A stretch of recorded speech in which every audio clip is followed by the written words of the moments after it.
So, how is your pursuit of happiness going?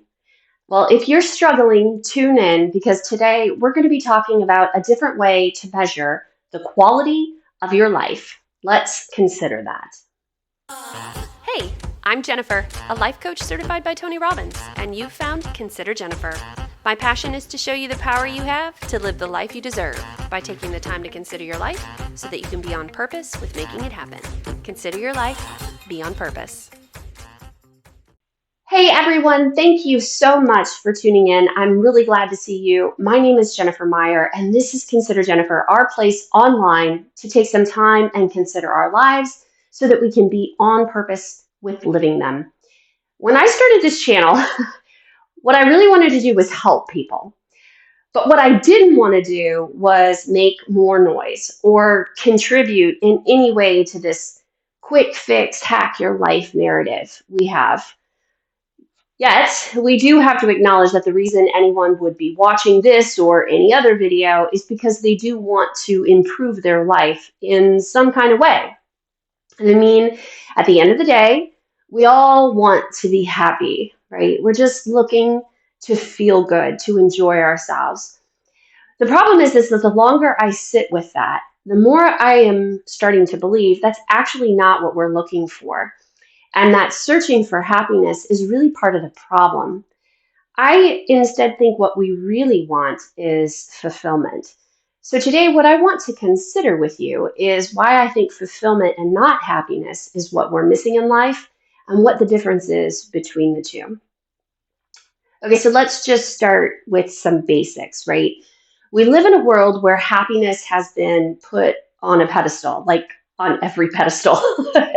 Everything we do or buy or think is in some kind of an attempt to move us towards pleasure or happiness and move us away from pain. And I'm sure you've heard the term toxic positivity.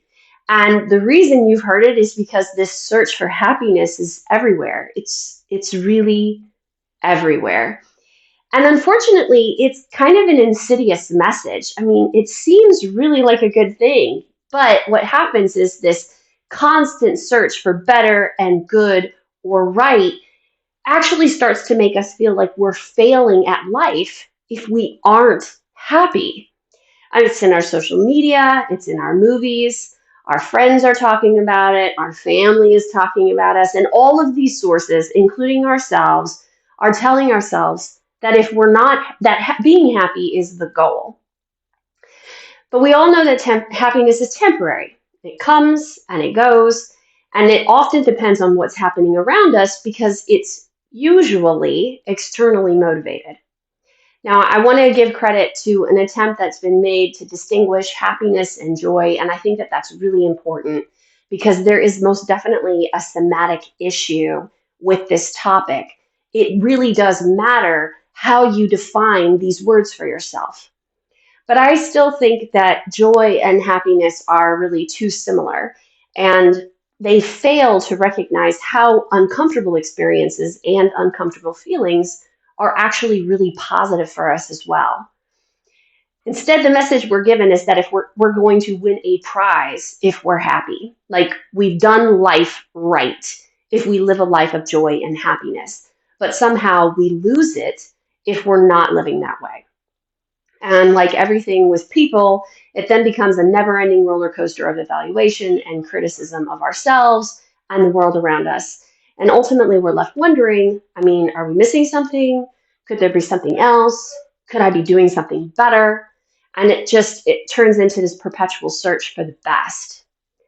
I just think that when we come at it from this direction, we're really off course because fulfillment is different from this. Fulfillment, to me at least, is it's the deep sense of satisfaction you get from living in alignment with your values and purpose, right? It is not in any way about chasing the next high, and it's not in any way about avoiding any lows. What it really is defining meaning in everyday moments, even when things aren't perfect, because ultimately life isn't fair. Fulfillment is more about stability It's about endurance or persistence, resilience in a lot of ways. It's living a life of depth and richness. And both of those things are far beyond any fleeting moments of happiness or joy. I mean, just think about the movies you love or the music that you love. Not all of those things are full of sunshine and rainbows. And in fact, sometimes the rainbow is inappropriate. Instead, what we crave is that depth of feeling. And that depth doesn't always come from joy or even love. Sometimes it comes from anger or hard work. Sometimes that depth comes from despair and grief. So, how do we get there? Well, I think one of the keys to finding fulfillment is mindfulness. In fact, I don't think that you can get there without it. And as a reminder, or for anybody who's new to the channel, mindfulness is really just about being present in the moment. It's about paying attention to what's happening. It's not about emptying your mind. It's not about not thinking. It's really about focus. And when we're mindful or when we're focused, we can tune out the noise of what society is telling us. And instead, we can focus and tune in on what truly brings us purpose and then hopefully fulfillment. It's turning down the volume on the world and turning up the volume on your inner voice. Now, this is really critical because living with intention is another piece of this puzzle. And being intentional, at least to me, is really just being on purpose, right? Being purposeful helps us move our lives in a direction that also brings fulfillment.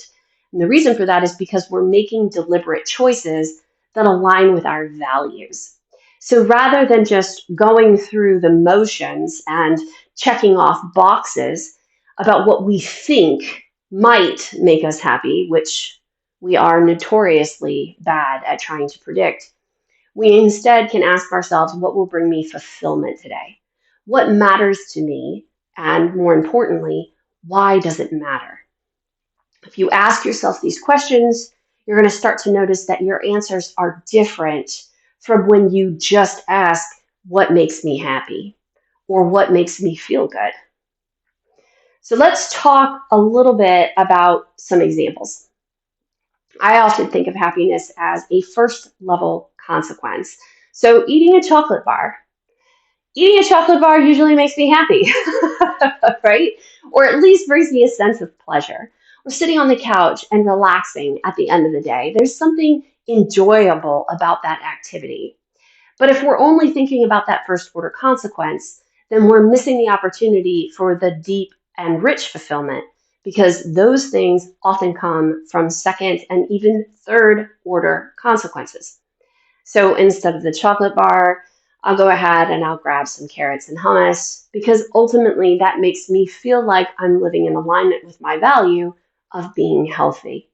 Similarly, instead of sitting down on the couch, I might decide that I'm going to go upstairs and work out for a little bit, or maybe take a walk around the block. Again, I'm fulfilling this idea of myself being happy.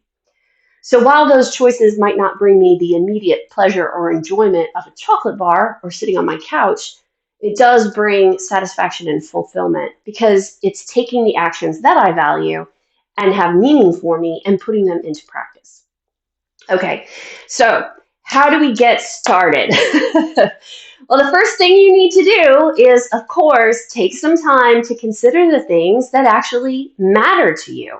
Figure out what your values are. And this is not going to be a huge list. As a matter of fact, I've got a video, go check it out. But you need to ask yourself, what are the things that drive you and that are important? A really great question to ask yourself is, what is so important to you that you are willing to feel uncomfortable for it? And then again, ask yourself why. Please remember, do not judge what comes up.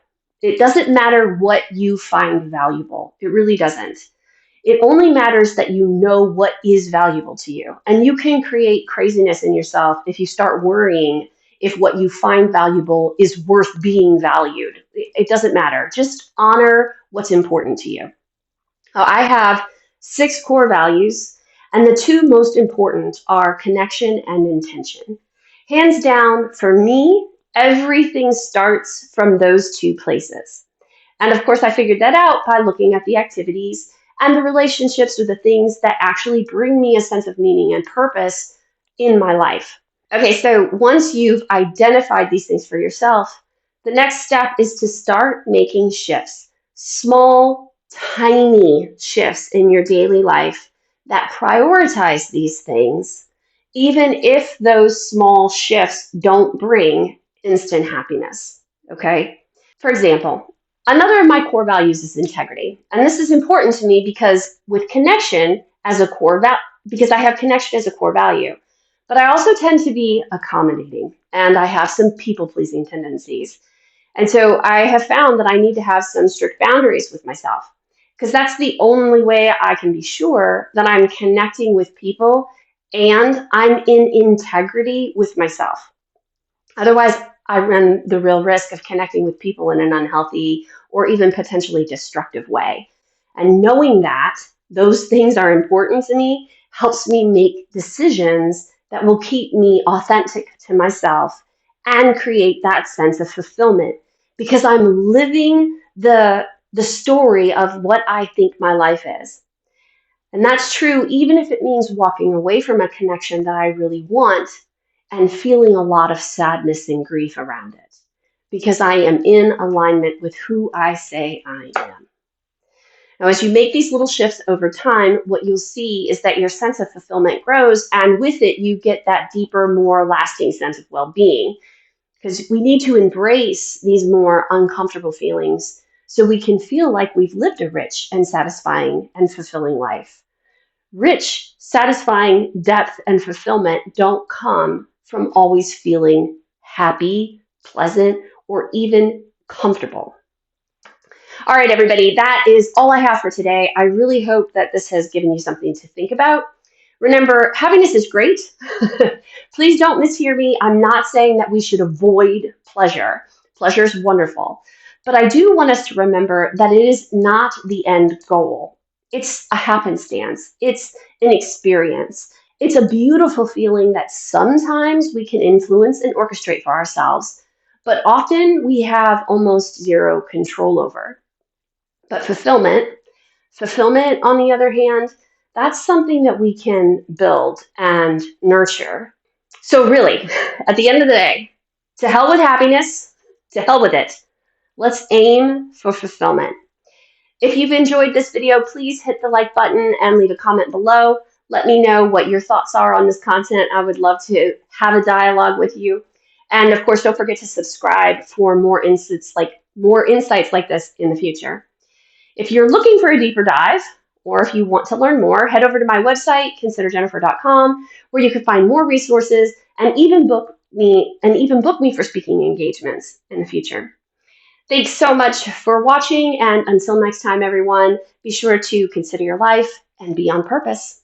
Bye!